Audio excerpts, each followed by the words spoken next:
A, B, C, D, E, F, G, H, I, J, K, L, M, N, O, P, Q, R, S, T, U, V, W, X, Y, Z, J. Morning, comrades.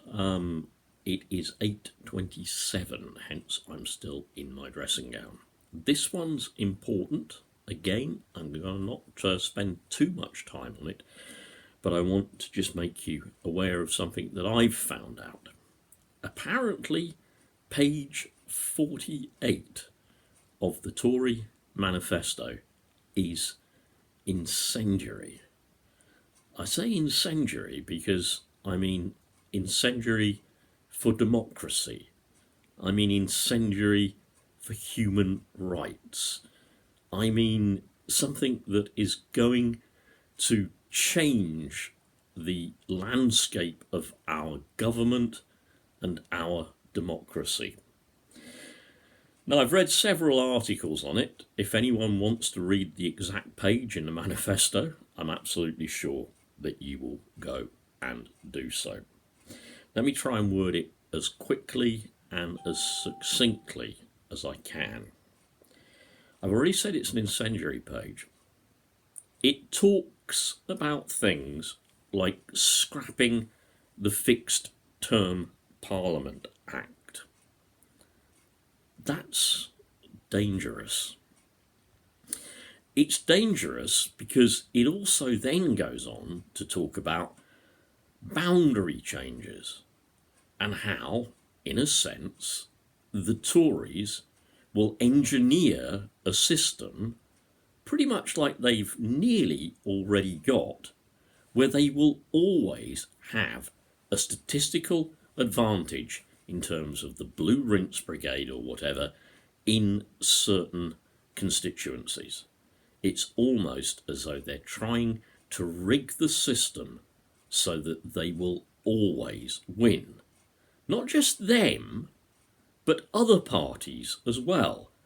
Don't forget, there are more than two parties in this country.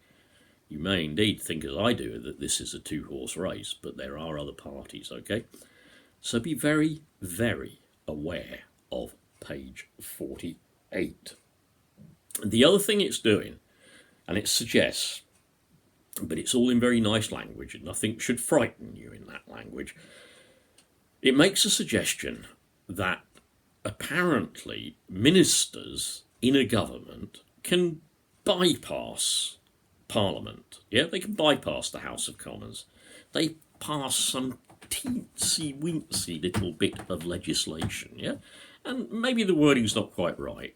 Maybe it's a bit unclear. Maybe no one's really quite sure. And do you honestly want to have to take it back for a full debate in Parliament, which might take months, it might take weeks, it might take lots of time, when really all you need is a little minister or a group of little ministers, or perhaps even the Prime Minister, with his little maybe on his mobile phone he can just tap out a little change to the election. Who knows, he might, the legislation or whatever, the bill, he might even do it like Donald Trump as a tweet. Yeah, you might be able to send out a little tweet to say we need to alter the bill on human rights, the rights of disabled people, and we need to remove this word here about they are entitled to, change it for this.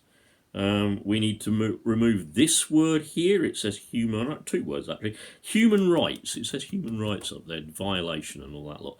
No, we don't like that. That's got to go. Oh, and trade union. Right to strike. Send off the tweet. Ding. Absolutely. Bill, law, everything amended without going through Parliament. Now, I'm going to leave this in about 3/4 of a minute, okay?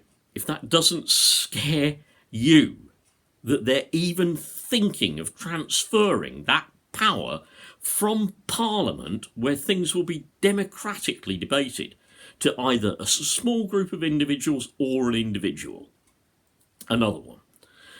Their page 48 suggests giving practically the powers of a dictator to the Prime Minister.